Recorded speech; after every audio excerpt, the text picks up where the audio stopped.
You've been searching for the best way to generate passive income in your life and heard that real estate is a great way to do it. But you're tired of all the so-called gurus who are all talk and no substance. Get ready to celebrate because Kevin Bupp has spent 14 years successfully making it happen. This is the Real Estate Investing for Cash Flow podcast. Now, here's Kevin Bupp.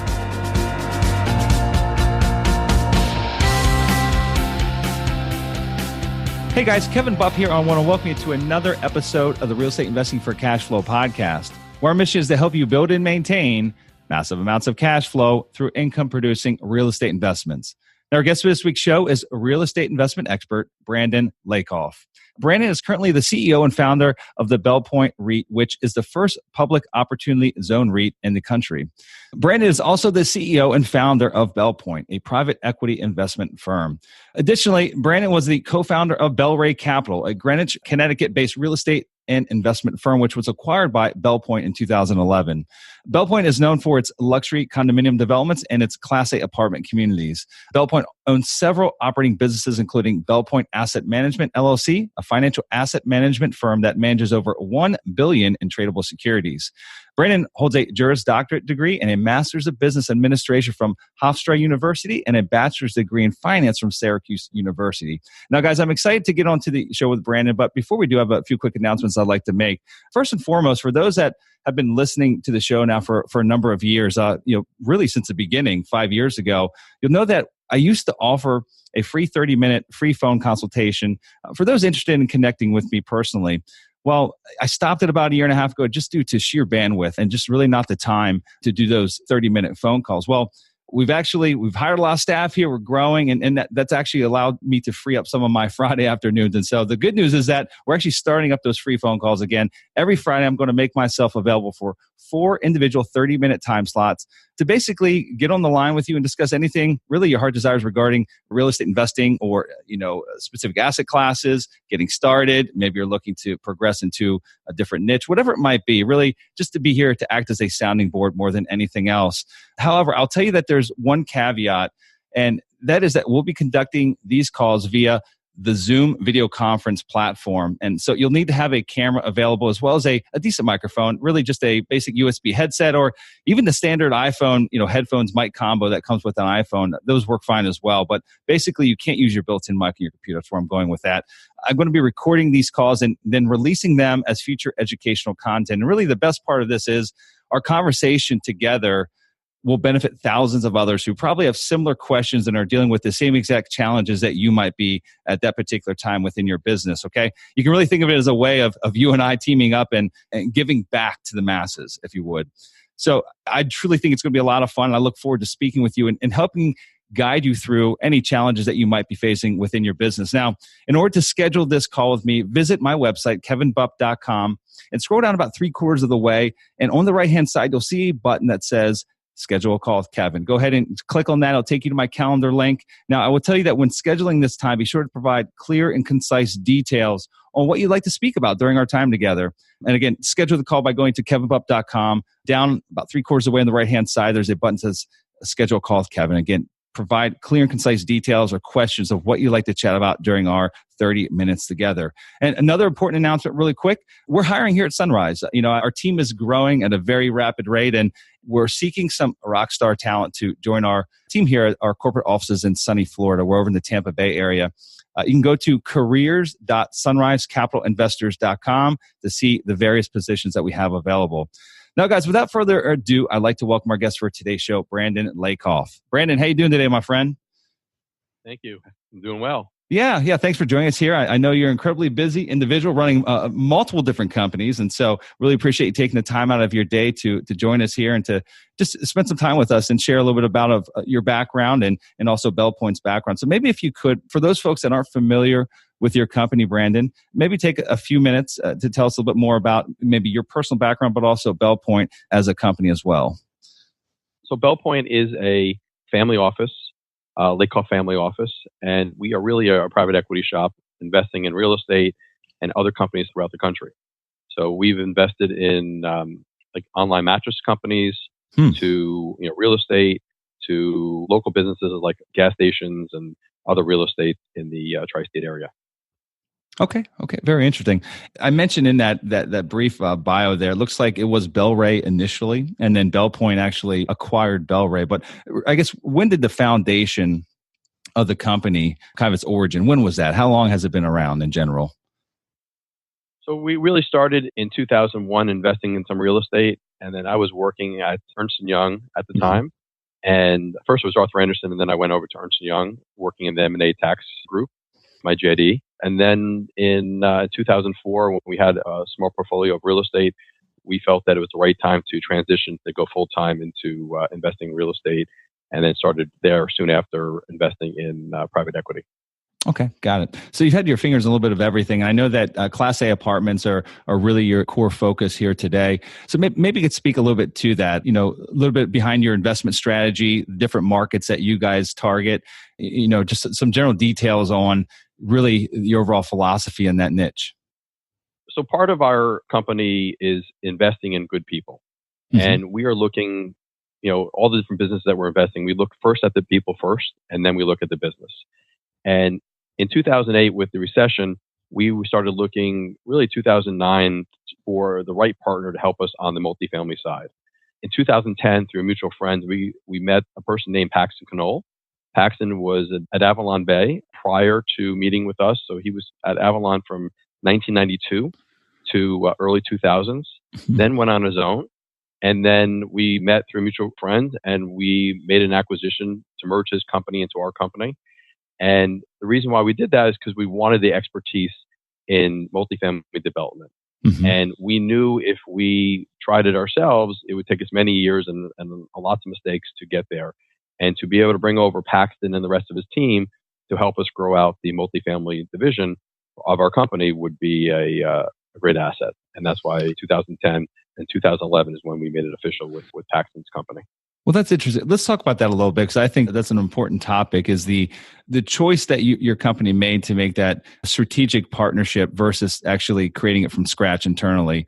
Can you maybe share some of the internal thoughts behind that of one versus the other? Ultimately, you guys went along with purchasing Paxton's existing company or buying into it because you felt that was the most efficient and streamlined manner to get up and running, to build the momentum in the multifamily space. But can you maybe go a little bit deeper into the decision process behind that? Yes. So it really comes down to people. And that's what I said earlier. Having the right people is crucial. And Paxton, with his own experience, he was unique because he had both construction experience at Avalon and also development experience at Avalon, which was a unique package. So by merging his company within our company and really having our own multifamily development company within Belpointe was crucial. And having people, having Paxton and having other people like Lori Wirtz, who also worked at Avalon, having those team members in our company allowed us to be able to expand much quicker. We were coming out of the recession in 2010, 2011, and that was the right time to invest in real estate, and especially multifamily. And instead of trying to build it and hiring people, on a one-by-one basis, we were able to merge that company into our company and grow a bigger multifamily company. So allowing Paxton to have a bigger platform and allowing ourselves to get into this space. Got it. And so let's talk about the market selection. Back when you guys got your up and running, I know that you're predominantly focused in the northeastern markets, but what does that really mean? Where are most of your holdings concentrated at today? Right now, most of our holdings are concentrated in Fairfield County, Connecticut, where we're based. And that's really because we thought it was a good market. It was just outside of Manhattan, and Manhattan was being overpriced. So we thought it was a good secondary market. We also thought because our ability and Paxton's relationships and the rest of our team's relationships to find off-market deals, because really, if you're looking at a deal that's on market, it's usually overpriced. So by finding, having a team around us that were able to find off-market deals where deals were coming directly to Paxton and our team before they even hit the market, most of those deals would be an opportunity that we want to look at. Sure. And if it's on the market, it's very difficult to find something that you have a bidding war and things are being overpriced, especially really back in 2012, 2013, when we were coming out of the recession. I was going to ask you, is that more relative today, or is that something you guys faced actually back in 2012, 2013 as well, to where even if it was on market, it was just too competitive an environment to get, what you felt to be as a real opportunity, and you weren't overpaying for something? It sounds like that was even happening, 6 years ago in your case. It was happening 6 years ago and still happening today. Yeah. If you find an opportunity that really makes sense, capital up there that will find that project and will bid against you or hopefully partner up with that person. Mm-hmm. Okay. And then how about development versus developing of a ground up new apartment complex versus purchasing an existing product? What is predominantly your company made up of today? So we do both. We purchase new construction and land, or we demolish a building and rebuild brand new, or we'll renovate a building. We don't buy core assets where we're buying it at a 5 cap and it's just not enough yield for our investors and the upside for us. Mm-hmm. So we want to be able to get our hands dirty and be able to develop from brand new construction or take an existing property and improve it to, I would say, a substantial improvement to be able to get the rents to where we think the rents were at market. Okay. And that kind of leads us into the next topic I'd like to cover is opportunity zones, right? I mentioned there in the introduction that you guys are the first opportunity REIT in the country. Can you speak a little bit to that business model and really, I guess, what is the opportunity behind opportunity zones, at least in your eyes? So it's the opportunity zone rules are a little bit complicated, but if used correctly, are huge upside for both investors and the right developers and the right real estate investors. Mm-hmm. It doesn't make a bad deal a good deal. It allows good deals to be able to raise more capital and make it more investor friendly for investors who have capital gains and want to reinvest those capital gains. And by doing that, they can defer their capital gain tax from whatever asset they sold that triggered the capital gain. They can defer that tax. They can reduce that capital gain over a 5 or 7 year period, depending how long they hold the new asset. And then if they hold the new asset for 10 years, the new asset, the depreciation in the new asset is capital gains tax free. So whatever the appreciation of that new asset will have, if they hold it for 10 years, will have no tax implications for capital gain tax. So huge benefit for investors to be able to roll their gain from another asset into real estate. It also gives them the ability to get the tax benefit, but also invest in communities that need the investment, which is a some people call it impact investing. We also call it do good while doing good, and giving back to other communities that were passed by the last 10 to 20 years for investment dollars. Got it. Is this where a lot of your focus is going today within these opportunity zones, at least the projects that are, in the works right now? So 100% of our focus is going into opportunity zones. And because of my business model, I typically invest with other partners to run different businesses for me. This is the first business I'm running myself because I want the focus to be there and, pulling all the resources in the firm to be focused on our REIT, which, like you said, is the first public opportunity zone REIT in the country. It's actually the first and only as of today. We don't know if anybody's going to go public day one because there's a long process to go public.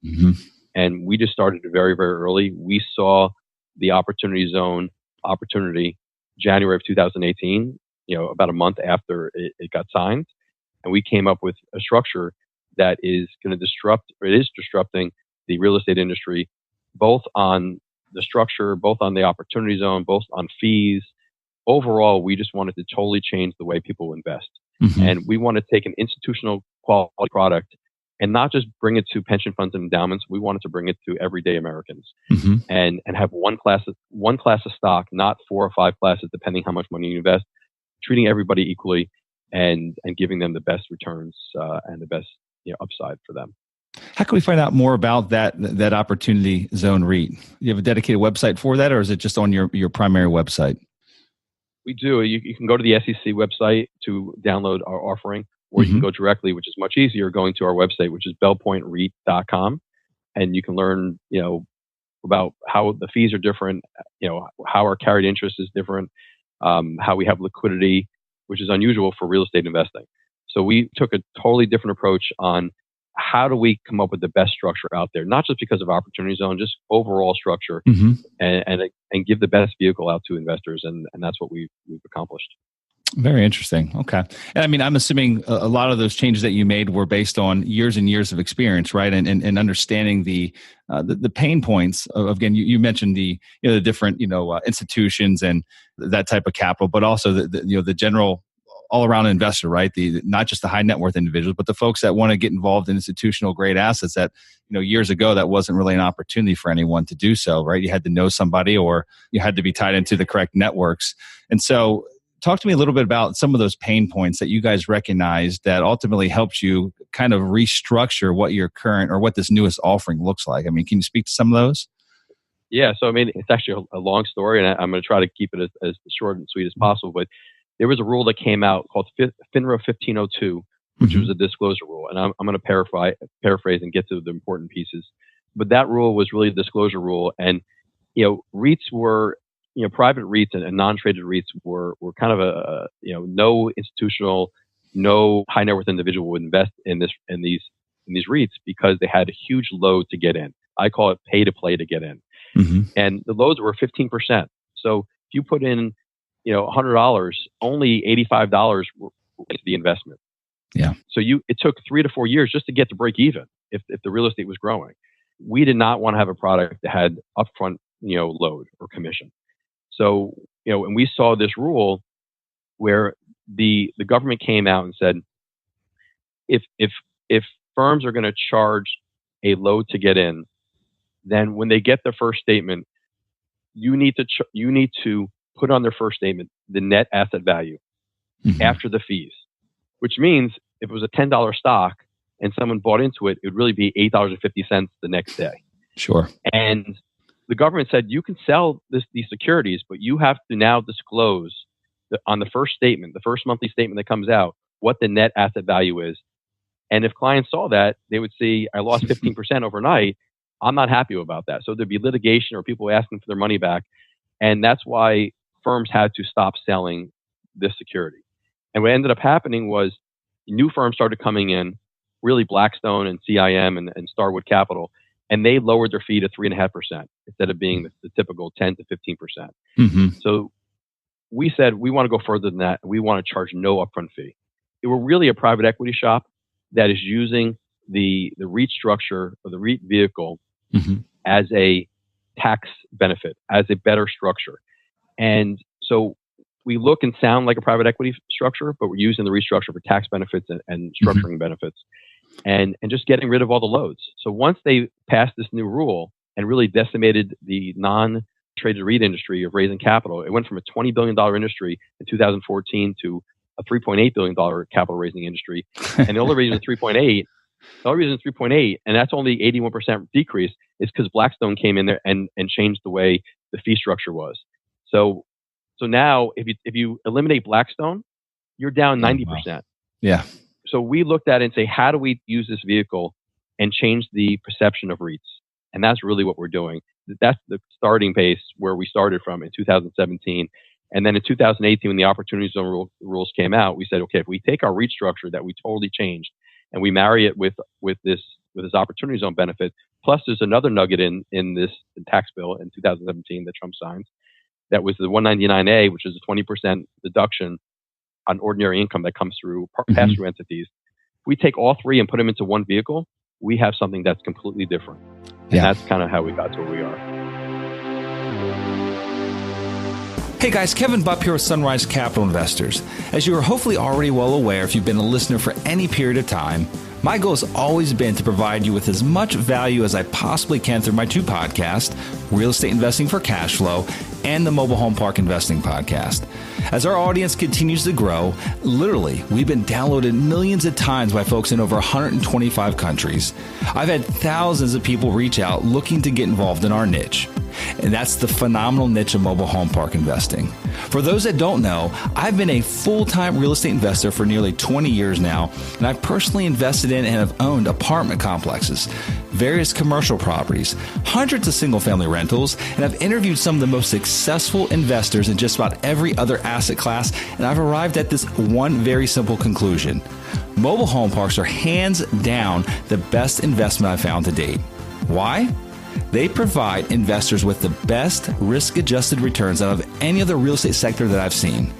Investing in real estate can get complicated, and I really want to simplify this process for you. If you're someone who wants to diversify away from the uncertainty of Wall Street and allocate a percentage of your real estate portfolio to mobile home parks, but maybe you don't have the time nor the inclination to personally locate good deals yourself, then our team will do it for you.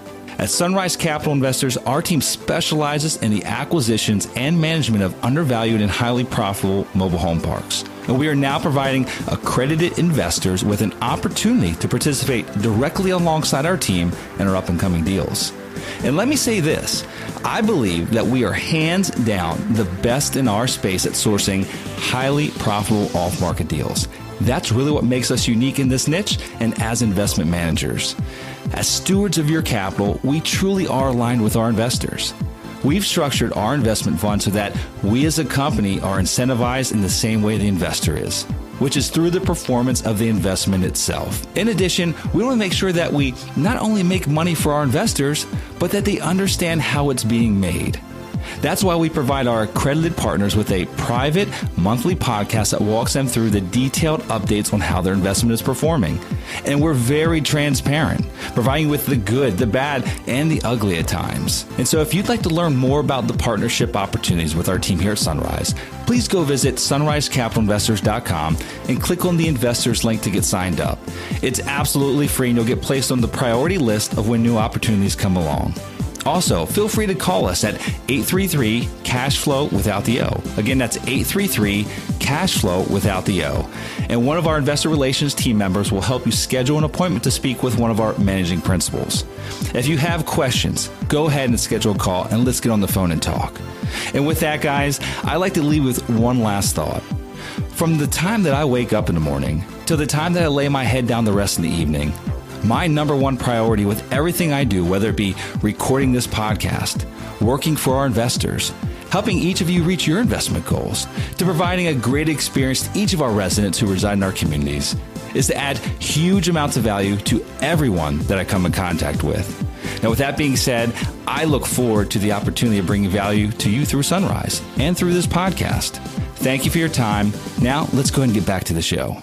Well, that's very interesting. That's great. That's fantastic. Thank you for providing additional insight there. And then obviously, if folks have an additional interest, they can go to belpointereit.com as well to get more information and download the PPM and review the investment summary, correct? Correct. Okay. I'd like to shift gears a little bit if we could, Brandon. Obviously this opportunity zone is something that truly excites you guys. You guys are excited about this piece of the marketplace.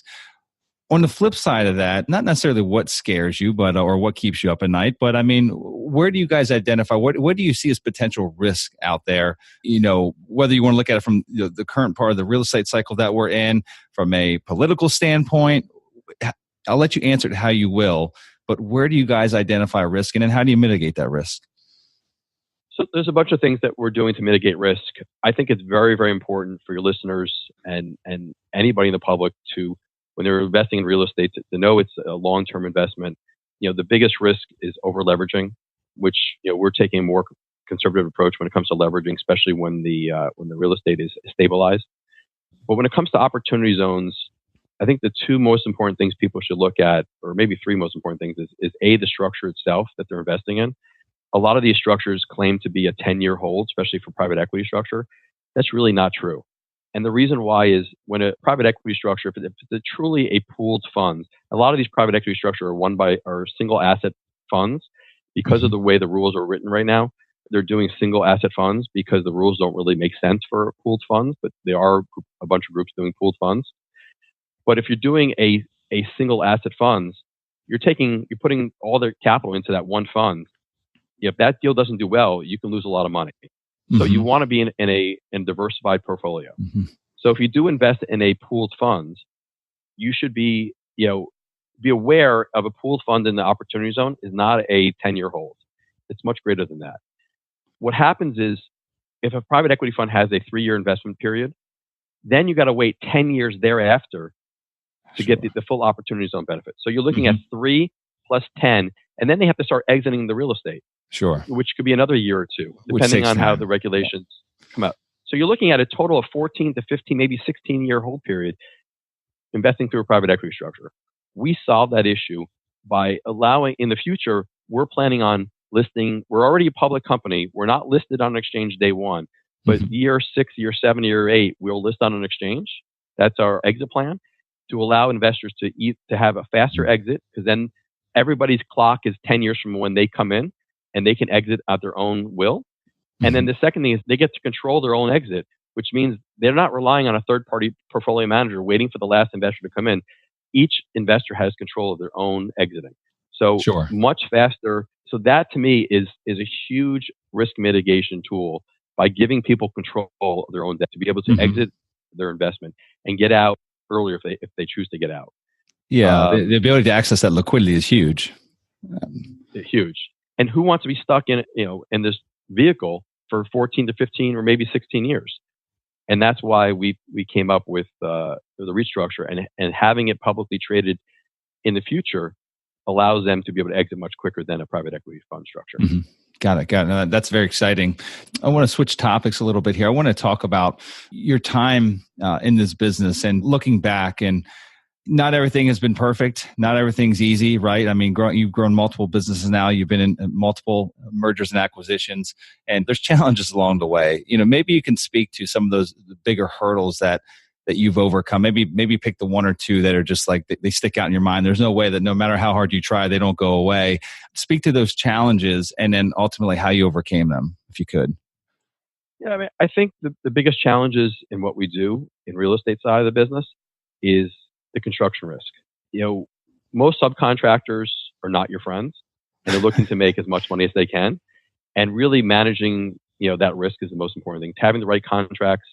One of the things I talk about, a piece of advice I tell any new developer is, when you are doing a project, small or large, even your own single family home, you should always have the architect contract, have a master contract under, everything, all the subcontracts, not the subs, but the engineering and maybe the MEP engineering, to have it under one contract. So you don't have multiple subs pointing fingers at each other.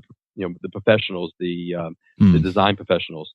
That's a big advice. Just having the right contract and having it a bundled contract is important. You might pay a little bit more. An architect may charge a little bit more for taking that responsibility on, taking that liability on.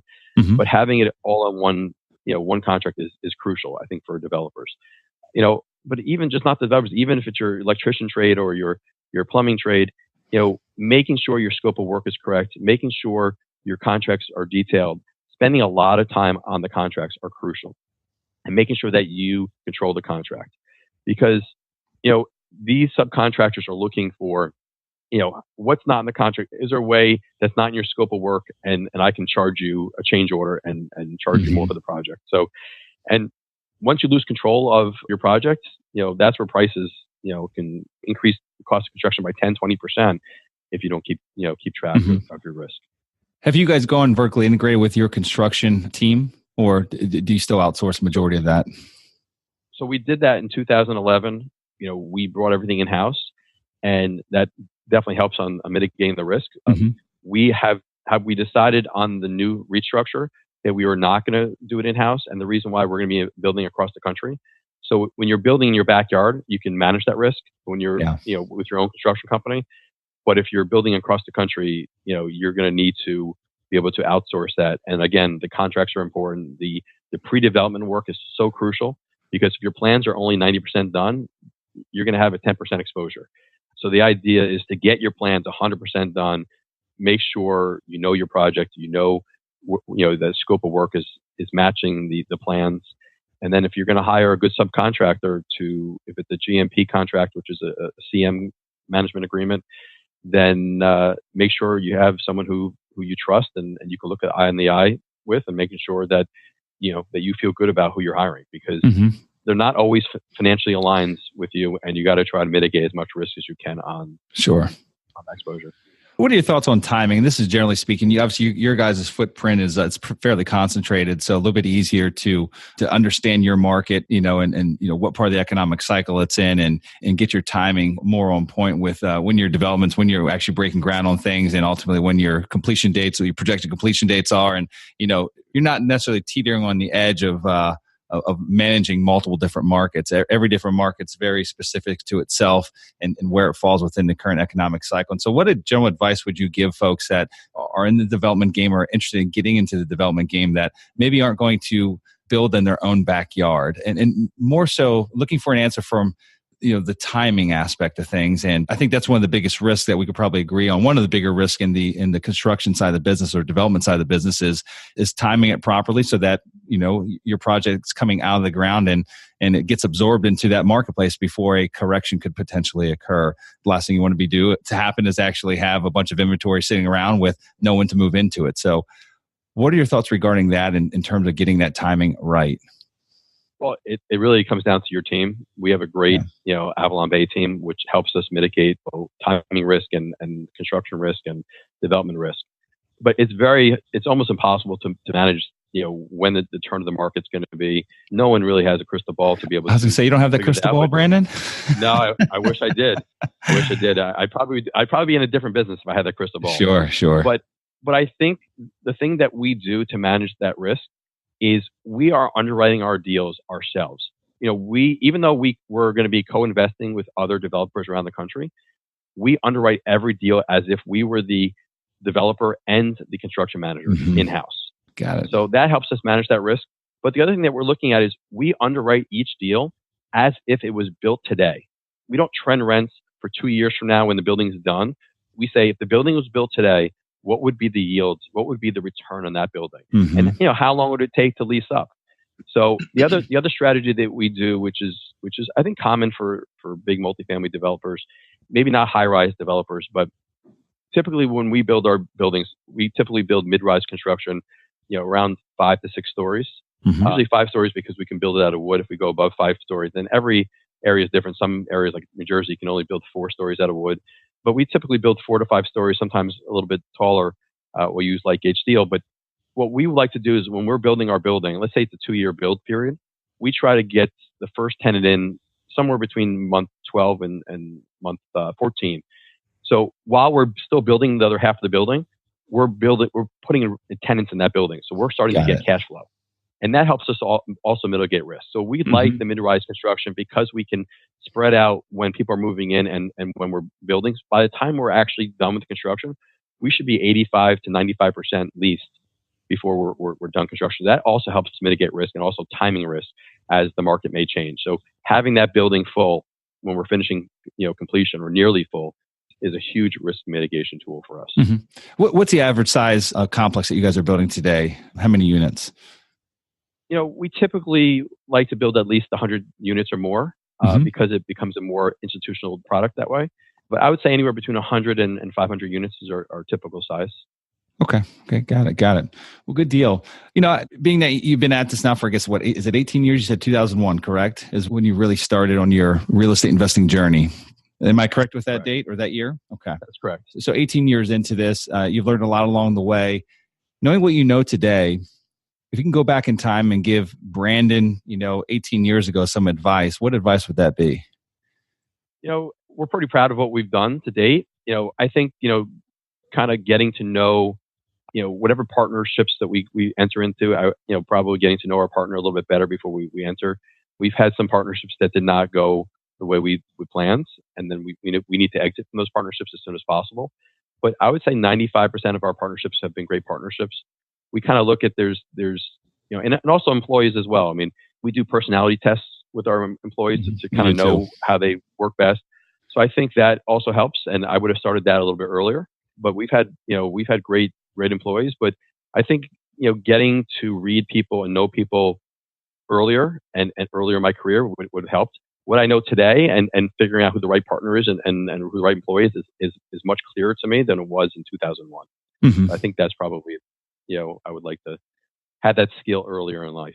Yeah, no, that's fantastic advice. I mean, the personality test is huge. We've integrated that into our company about 2 years ago. And so it's helped in many different ways, bring that right talent on. Really, it's the right butt for the right seat. And it's going a long way of truly finding the folks that not just have the talent, but actually blend into our, the company culture that we have here. I mean, it's a huge part of the right fit, but also the long-term retention aspect of things, and just really everyone rowing in the right direction and doing it in a very efficient manner. So, now, Brandon, I'd like to enter what I like to call the Golden Nugget segment of the show. And this is where we're going to work to wrap things up for the day. And you shared, lots of Golden Nuggets already. Lots of great advice throughout your 18 years of business here. But if you had just one final last Golden Nugget of advice or wisdom that you could share with our listeners today that may motivate, inspire them as they progress in their real estate investing career, what would that one last Golden Nugget be? I think, people are scared to take risk.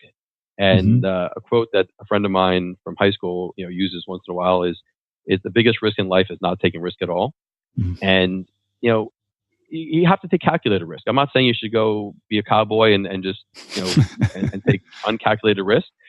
But, life is about risk. Crossing the street is risk.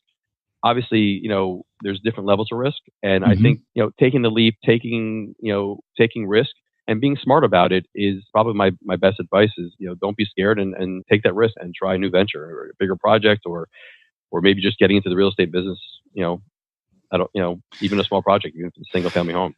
I don't know who said the original quote, but, fail forward fast. Just if you're not experiencing failures of whatever magnitude they might be, small or large, you're not growing as an individual, and you're surely not growing as a business person. So, but you can't fail until you take risk. So, no, I think that's wonderful advice, and it can be, applied in many different formats. So, Brandon, really appreciate you coming to the show. This has been an absolute pleasure having you here. Learned a lot. You shared a lot of great information. For folks that want to learn more about Brandon and his company, they can go visit his main website is belpointe.com. That's BELPOINTE.com. Again, if you have interest in the REIT structure that we were discussing earlier, the Opportunity Zone REIT, you can visit that at belpointereit.com. And Brandon, that's all we have, my friend. Really appreciate it and look forward to following your future progress and successes. So thank you for joining us here today. Thanks for having me. Appreciate it. Have a good day. Congratulations! Now you've got more of the best tricks of the trade in building massive amounts of passive income from real estate. For more amazing resources, visit realestateinvestingforcashflow.com. And we'll see you next Monday morning.